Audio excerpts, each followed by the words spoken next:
Hello, dear students. How are you today? Welcome to your first session English Assessment Review for Grade 9 at the International School of Innovation. Are you ready to get some clues and hints for your exam? But first, we're going to do some explanations of the exam review, which is very similar to your exam. Are you ready? Okay, let's begin. I'd like to remind you something in light of our theme on building self-confidence. Students, you are amazing, you are important, you are special, you are unique, you are kind, you are precious, and you are so loved. Believe in yourselves. Inhale confidence and exhale doubt. Miss, you are that little kitten looking into the mirror seeing a lion. You are a lion. You are like a lion. Is it a simile or a metaphor? You tell me. Now, your test will be very similar to the slides you will see in format and structure. So pay attention, study hard, you can do it.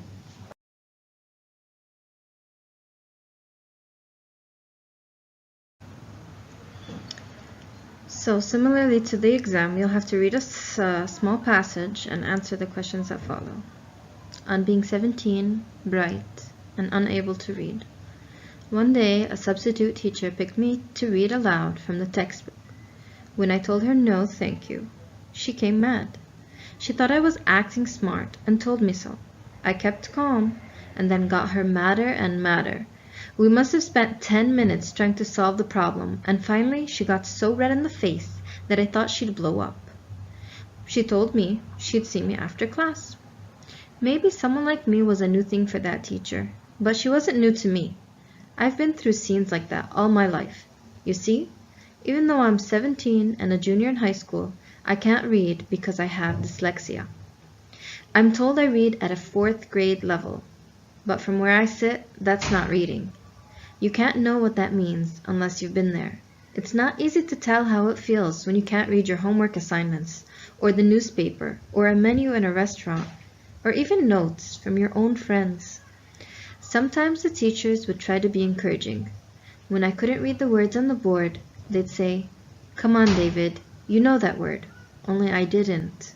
And it was embarrassing. I just felt dumb. And dumb was how the kids treated me. They'd make fun of me every chance they got, asking me to spell cat or something like that. Even if I knew how to spell it, I wouldn't. They'd only give me another word. Anyway, it was awful because more than anything I wanted friends. On my birthday, when I blew out the candles, I did not wish I could learn to read. What I wished for was that the kids would like me. With bad reports coming from school, and with moaning about wanting to die and how everybody hated me, my parents began looking for help. That's when the testing started. The school tested me. The Child Guidance Center tested me. Private psychiatrists tested me. The worst thing I had to do in 5th and 6th grade was go to a special education class in another school in our town. A bus picked me up, and I didn't like that at all. The bus also picked up emotionally disturbed kids and retarded kids. It was like going to a school for the retarded. I always worried that someone I knew would see me on that bus. It was a relief to go to the regular junior high school. Life began to change a little bit for me, and then, because I began to feel better about myself, I found out that the teachers cared. They had meetings about me, and I worked harder for them for a while. I've told this story because maybe some teacher will read it and go easy on a kid in the classroom who has what I've got. Or maybe some parents will stop nagging his kid and stop calling him lazy. Maybe he's not lazy or dumb. Maybe he just can't read and doesn't know what's wrong. Maybe he's scared, as I was. By David Raymond. Raymond later attended college and graduated with honors. Now, I want you to reflect upon this text. Think about it. Think about its beginning, middle, end. Think about the plot, the climax. Think about the words that you see underlined because you know what kind of question you'll get there. Okay? Alright. Okay, so what nouns do the underlined pronouns in the reading passage stand for? Let's go back to the reading passage and read. Okay, her is in the first paragraph, so then I look back and I'm looking for who her refers to. She thought I was acting. That does not give us enough information, so I have to go back further. So then I read a substitute teacher. Okay, continue to read. All of them match. She is the substitute teacher, and then her again is referring to the same substitute teacher. So that's how I would get the answer to her refers to the substitute teacher. Okay. You in paragraph 2 refers to. You can't know what that means unless you've been there. Who's he talking to? Well, I guess he's talking to us, the reader. So you refers to the reader. He, in paragraph 6, refers to. Maybe he just can't read and doesn't know what's wrong. Maybe he's not lazy or dumb. I'm going back, so I'm skimming back. Or maybe some parent will stop nagging his kid and calling him lazy. Okay, so who is he talking about? He, on kid in the classroom who has what I've got. So I guess he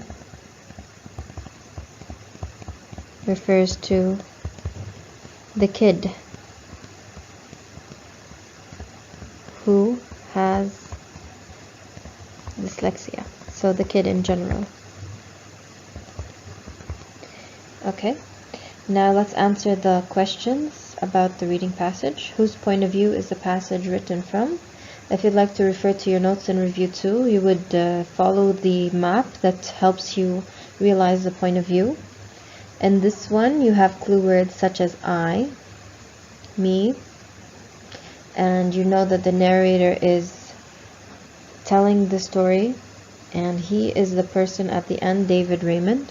So the point of view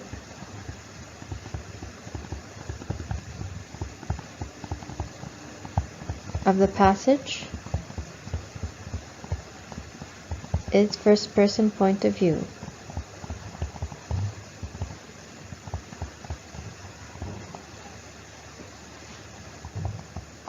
And how do we know this? Of course, we can tell by the pronoun usage, and the writer at the end writes that it was by David Raymond. Okay, now what 2 reasons were there behind the teenager's refusal to read in class?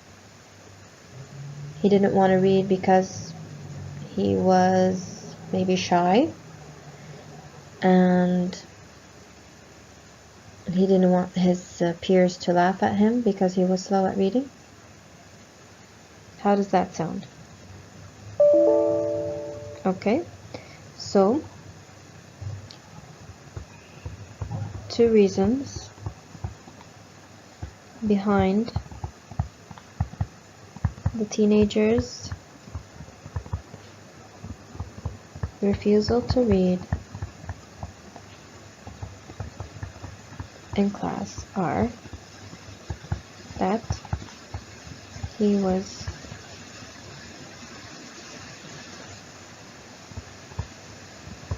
afraid to be mimicked or mocked,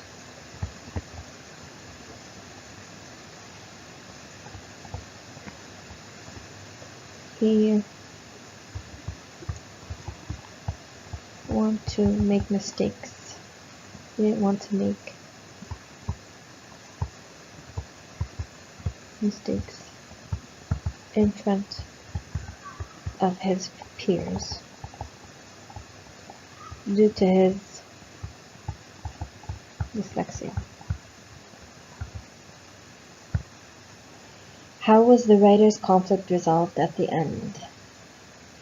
Well, he got interventions, and people start to understand his situation and his reading disorder, and realize that he's not stupid or lazy, but rather he has a disorder in the way he reads. Okay, So let's write that.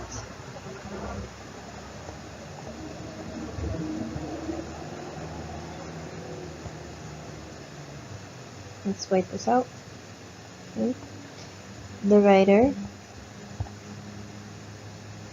was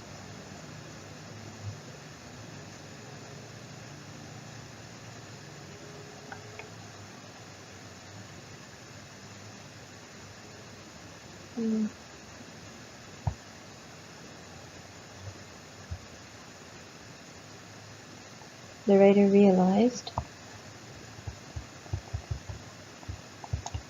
that his teachers cared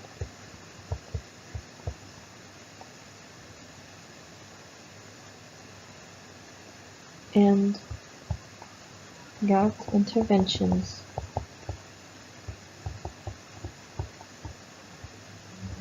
from a special school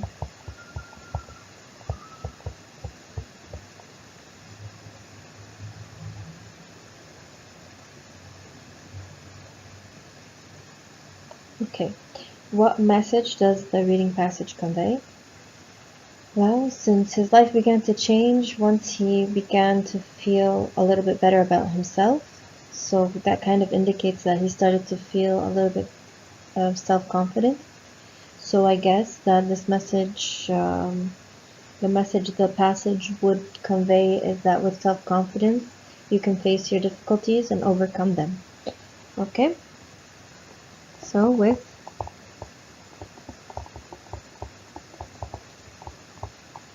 one can face and overcome difficulties or obstacles. Great. Okay, let's fill this chart out about the character before and after he went to a special education school. Before, he describes himself as feeling dumb, felt dumb, felt embarrassed,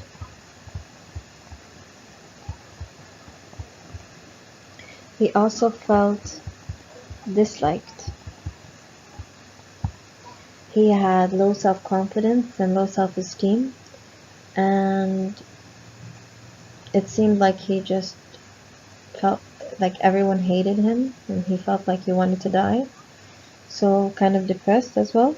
Now afterwards, he felt like things began to change. He felt better about himself, so he started to gain some self-esteem. Esteem began to improve. Okay, he felt loved and like people cared.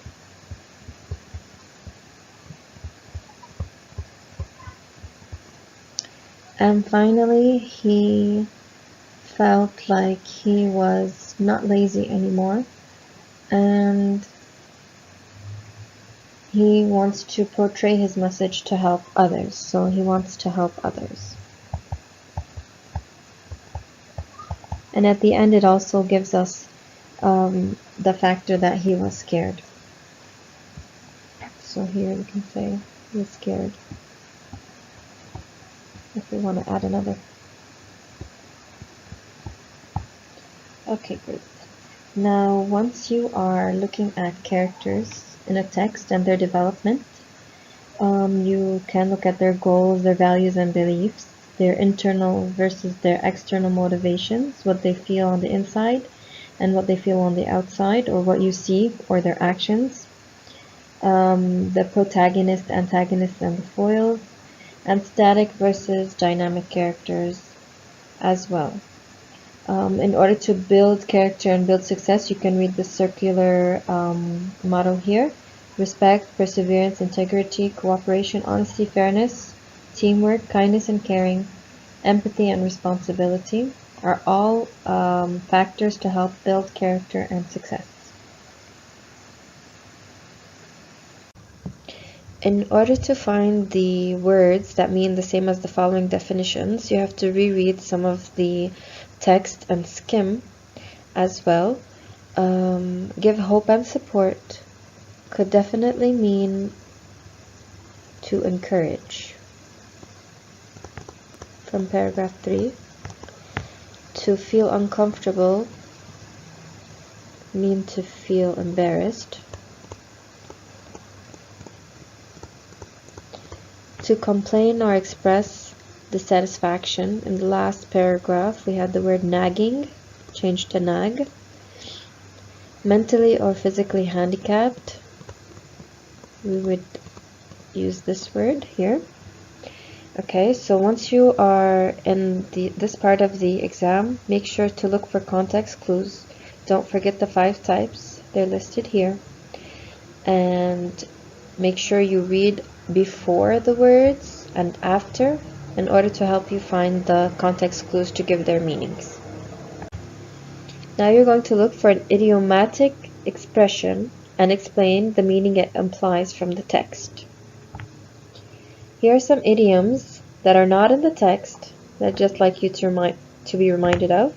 It's raining cats and dogs means it's raining very hard. Broken heart means that the emotions are actually not feeling too well of a person. On top of the world means that the person feels very satisfied and happy. Playing with fire means you are doing something that is dangerous. Holy cow means oh dear, or it's like an exclamation.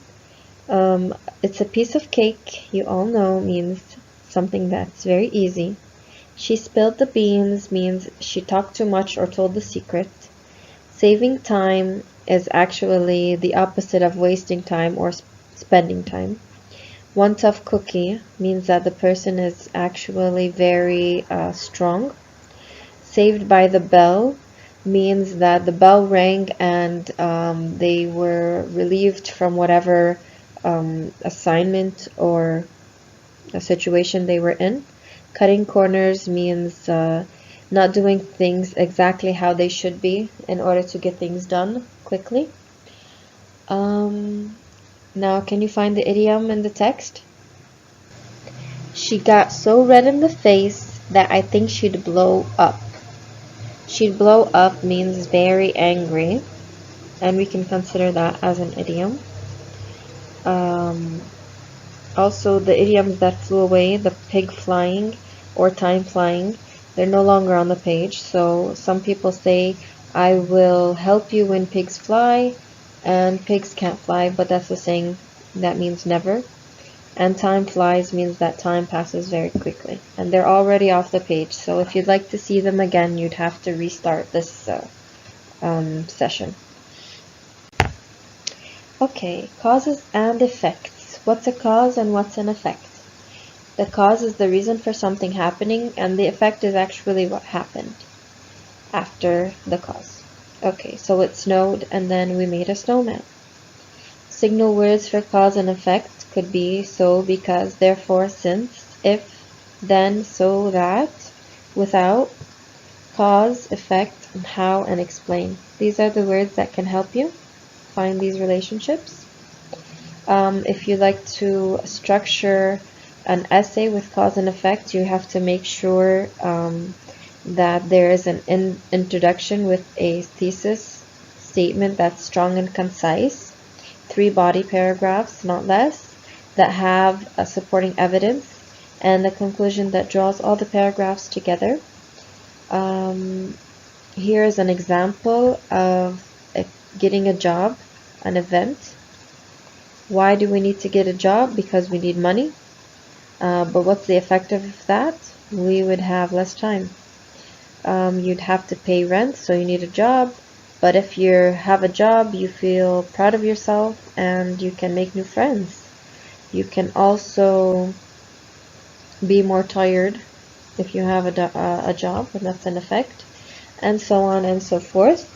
So this question asks us to go back to the text and find cause-effect relationships. So this is kind of open-ended, so you shouldn't have difficulty finding them. So let's see. I have dyslexia, or he has dyslexia. What's the effect of that? He can't read well.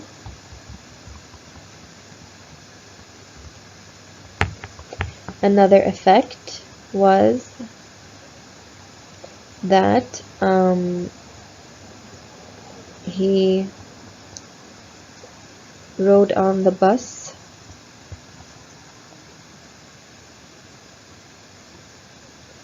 with disabled students, and in effect he felt worried that someone would see him and think he was like that as well. Okay, so this is probably very straightforward. You just need to make sure you know that the cause is the reason for something happening, and the effect is actually what happened. Okay, now we're at the grammar portion of the test, or the practice test. You are going to read and find mistakes and correct them. I suggest that once you read these the first time, the second time underline or circle mistakes and then rewrite them on the lines provided. So let's start. It is 12:30 and I sit in the library right now. And I sit in the library right now. We have clue words here. Right now is a clue word. And that tells us that we should use which tense? The present continuous. So, I am sitting in the library right now. My classmates is eating lunch together. Now, my classmates is, here's a mistake as well. Here's a clue, and here's the mistake. We don't use is, we use are. My classmates are eating lunch together. Now, we never say my classmates are eating. We use the present continuous with the verb. Be is not the verb, are is the verb. So in order to use the correct rule, we must follow the form of be becomes are plus the verb eat, ing. But I don't become hungry yet. But I am not hungry yet. But I am not hungry yet. Another clue word is yet. Today, our journal topic is culture shock. Okay. At home, we meet never this late. Okay. So here we have an adverb placement, should be here. We never meet this late. Every day, I almost falls asleep in class, and my teacher asks me. Okay, so every day I almost fall. I and fall must agree with each other. So here's the clue word I, and that indicates we must use the singular verb. The singular verb for I is fall.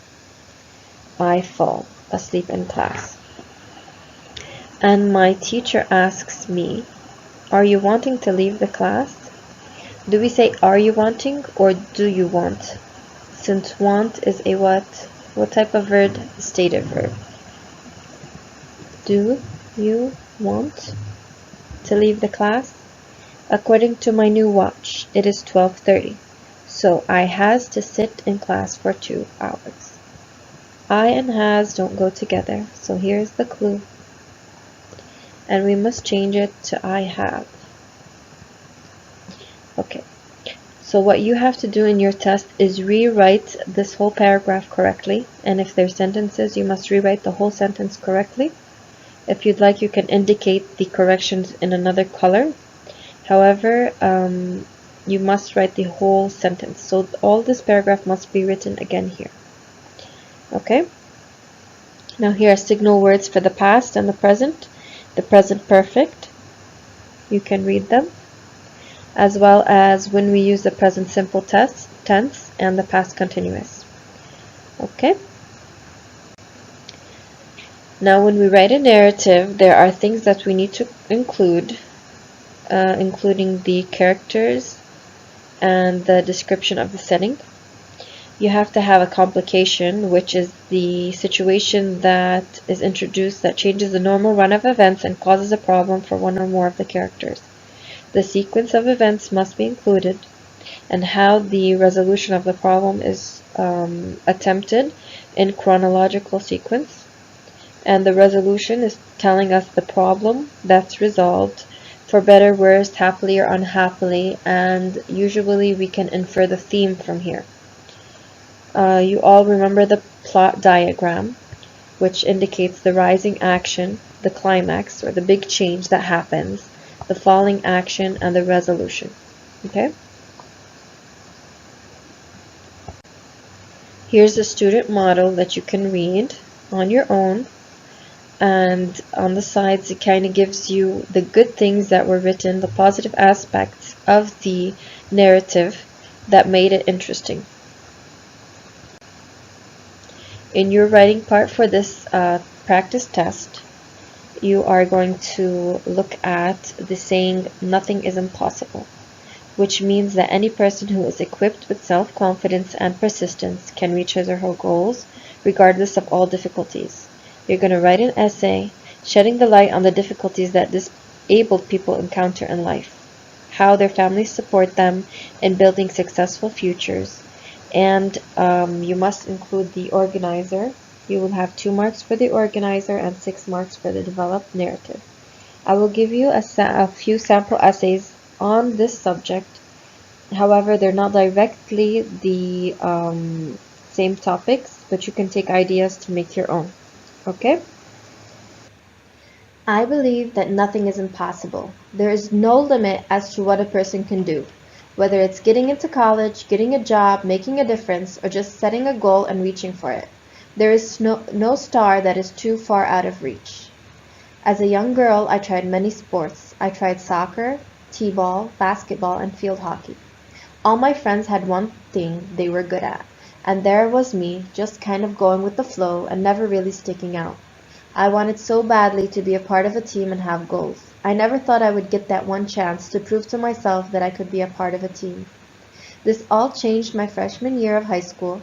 Every day on my way to first period, I would pass the coach of the cross-country team. When I passed him, he would tell me I should join the cross-country team. Every time he would say that, I just looked at him with a "yeah, right" look. I remembered how many times I tried to do a sport but failed, and cross-country is just running, and I thought to myself, me, run? That's impossible. A cross-country course is 3 miles. I had never run 3 miles at one time in my life. No matter how many times I would decline the offer, coach was still persistent. One morning in homeroom, I heard an announcement about the cross-country call-out meeting. I thought to myself, maybe I can do this. Maybe this is not so impossible after all. I went to the meeting and made my decision. I was going to do it. With some doubt in my mind, I signed up, not knowing what the future held. The first day of pre-season arrived. My heart felt like it weighed 1,000 pounds.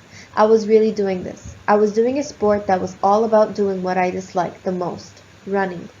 Pre-season was rough. There were many times that I felt like I wanted to quit, but knew that all that hard work I put into training would have meant nothing. I stuck with it. Finally, it was time for my first race. I had never been so nervous in my life. The gun went off. I was running as fast as I could.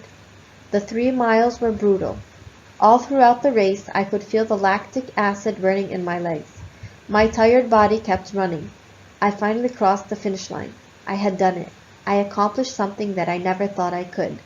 I knew right then and there that I had made the right choice. Even though it was tough and I felt like giving up, I kept going, proving to myself that nothing is impossible. Now here's another essay as well, a little bit different in format. Pay attention to the differences. The one I read was narrative. Now this is a different type. The word impossible itself spells I am possible. Napoleon Bonaparte once remarked that the word impossible is found only in the dictionary of fools. In this world, everything is possible on the basis of willpower, dogged determination, and sacrifice.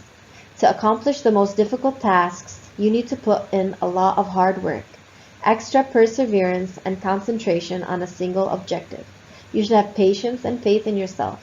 You should have determination, dedication, and devotion to attain success. Never bother about the results. Keep on going even if the pace is slow. Just ensure it remains steady. You are bound to face obstacles on the route to success, but with courage and perseverance you can master them. Your positive attitude and clear frame of mind determine your future. In this world there is no such thing as change. By your own ideas, will, and ability you can create a number of chances, circumstances, and the desired atmosphere to achieve the toughest goals.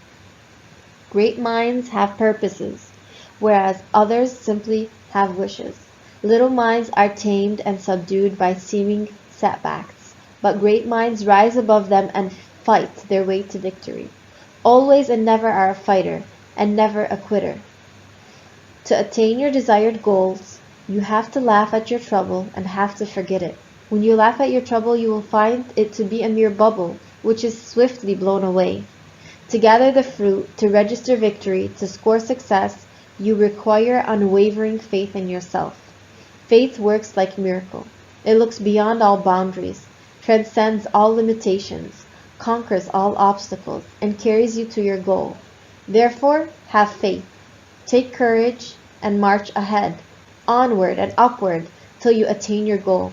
Nothing is achieved without great enthusiasm and effort. Enthusiasm puts a sparkle in your eyes, a lilt in your steps. It often makes you perform extraordinary feats in very ordinary situations.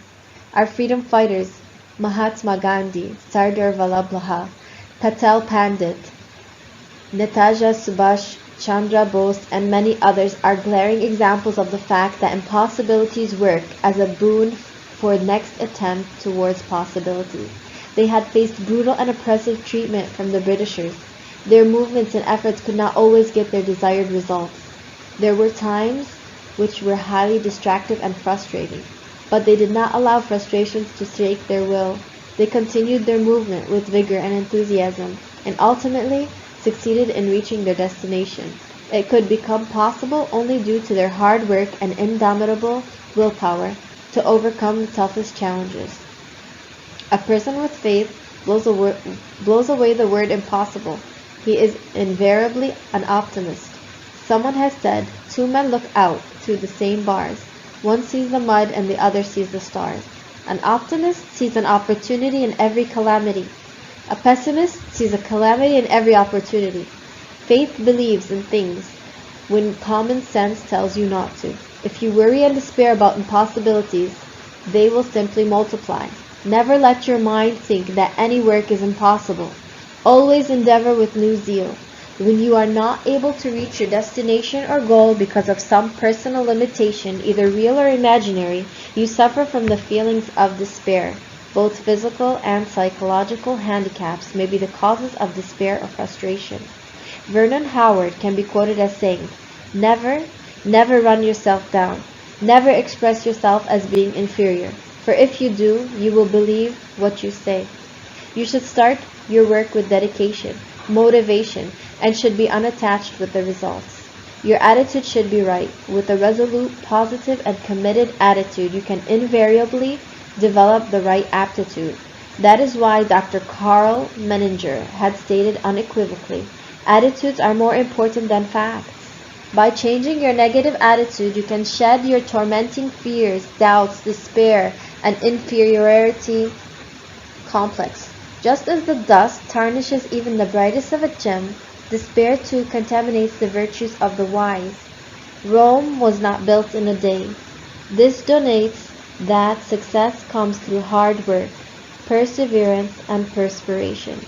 Years of hard work made Rome a beautiful city in the world. Nothing is impossible in this world. This implies that you can do anything. If you have will to do it, the will is like the hammer that shatters glass but forges steel. A determination that is as strong as steel makes everything possible in the world. Students, you can do it. Nothing is impossible.